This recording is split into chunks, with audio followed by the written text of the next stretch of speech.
Hey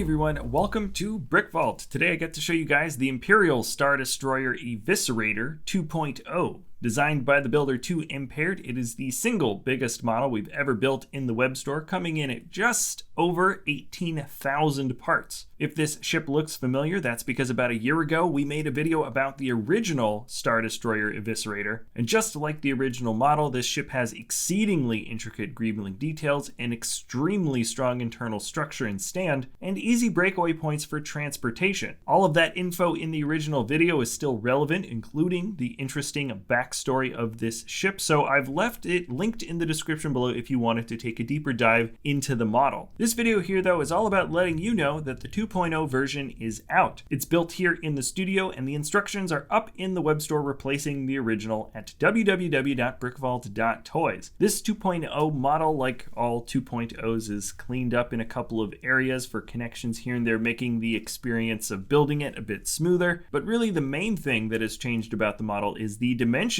have been tweaked just a little bit. This makes the Star Destroyer much more proportionally accurate, especially from afar. The most easily noticeable change can be seen in the area that I like to call the sandwich meat section of the ship. Between the top and bottom panels of the model, the intricate greebling that separates them has been thinned out considerably. In reality, this thinning has brought the top panels to come further down, while the paneling on the bottom hasn't really moved. The thinner spacing here is simply a better, more accurate look for the ship, and it also brought the part count down considerably at the same time. All the pieces I'm showing you in this bin right now are what's left over, but I already used quite a few of them to source into other custom builds that we're working on. Now, along with that change though, in order for the angles and proportions to remain accurate and consistent, the center resting point of the top panels, the entire superstructure, and in turn, the engines all needed to drop down in 1 degree or another. This was done by removing pieces and also rearranging and reconnecting certain internal areas so the massive ship could lower its entire top half. And surprisingly, this part of the 2.0 changeup wasn't too involved. It mostly consisted of the designer subtly finessing contact points on the internal structure so everything settled further down pretty nicely. 2 Impaired also made sure to redesign a bit of the structure around the smaller engines, so when the top panels dropped,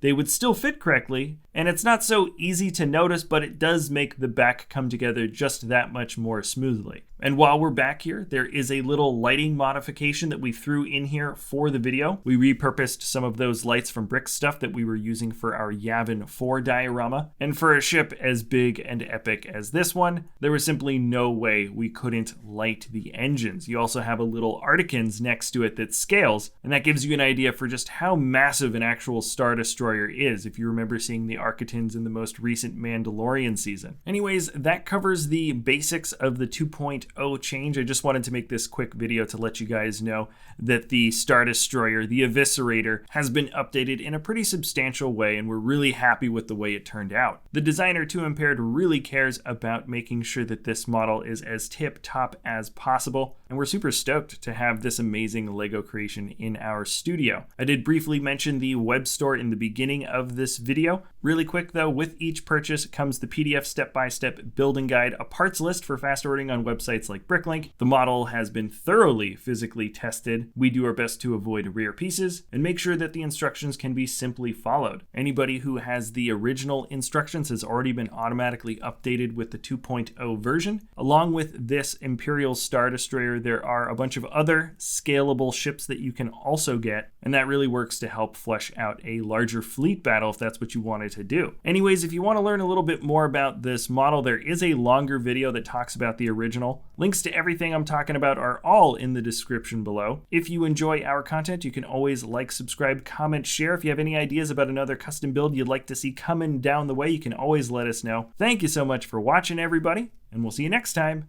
at BrickVault.